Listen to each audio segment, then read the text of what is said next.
Hi, this is Glenn with Read and Talk Health. And today we are coming from the book Ministry of Healing, page 171. And we are looking at victims of intemperance. There are everywhere a work to be done for those who through intemperance have fallen. In the midst of churches, religious institutions, and professedly Christian homes, many of the youth are choosing the path to destruction. Through intemperate habits, they bring upon themselves disease, and through greed to obtain money for sinful indulgence, they fall into dishonest practices. When we talk about intemperance, we are talking about using those things that are harmful to us. So, for example, persons who are enslaved by the tobacco habit, alcohol, other drugs, these are what we are talking about when we talk about intemperance. Cigarette smoking, drug addicts, alcoholics. Health and character are ruined. Aliens from God, outcasts from society, these poor souls feel that they are without hope, either for this life or for the life to come. So we have to help these souls, the people who we see who are down with alcohol. Maybe they are flat out on the road. We should not just walk past them. We should do something to help these persons. The hearts of the parents are broken. Many speak of these erring ones as hopeless, but not so does God regard them.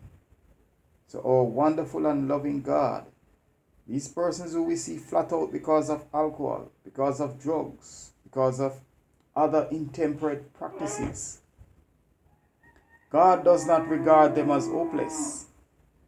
So God expects us to do something to help them. He understands all the circumstances that have made them what they are, and He looks upon them with pity. This is a class that demand help.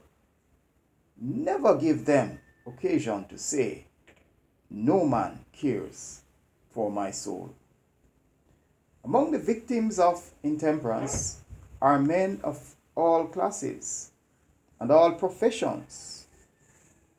So many people have fallen because of intemperance, and many of them are educated people, people who, had it not been for their intemperate habits, we would have looked up to.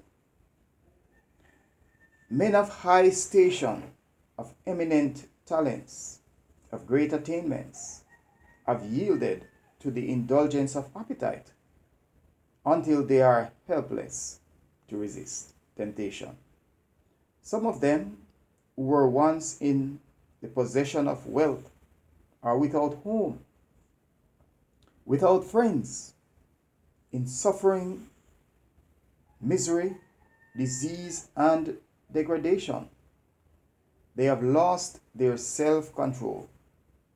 Unless a helping hand is held out to them, they will sink lower and lower. With these, self-indulgence is not only a moral sin, but a physical disease.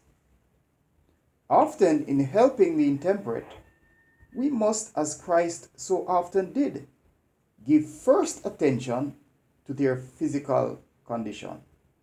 They need wholesome and stimulating food and drink, clean clothing, opportunity to secure physical cleanliness. They need a place, they need food, they need clean clothes, they need a place where they can bathe themselves.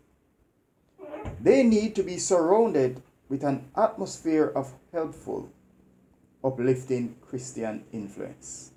They need Christian influence. In every city, a place should be provided where the slaves of evil habit may receive help to break the chains that bind them. Strong drink is regarded by many as the only solace in trouble, but this need not be. If instead of acting the part of the priest and Levite, professed Christians would follow the example of the Good Samaritan. So we will stop here for now, but the victims of intemperance are highlighted here, and they need our help. My conscience has often bothered me as I see people sleeping on the road. These are God's children, and we need to do something to help them. Like the coin in the rubbish, like the piece of silver in the rubbish, it is still of value, a piece of silver. These are the ones that Christ has died for, has shed his blood for. To Jesus, they are of infinite value. So these dear ones, fallen, prostrate because of intemperance, demands our attention. Let us do our part to help them. Thank you for listening. This has been Read and Talk Health. Remember, God's promise and desire for all his creatures, all human beings. He says in 3 John 2, Beloved, I wish above all things that thou mayst prosper and be in health, even as thy soul prospereth. May the Lord bless you richly.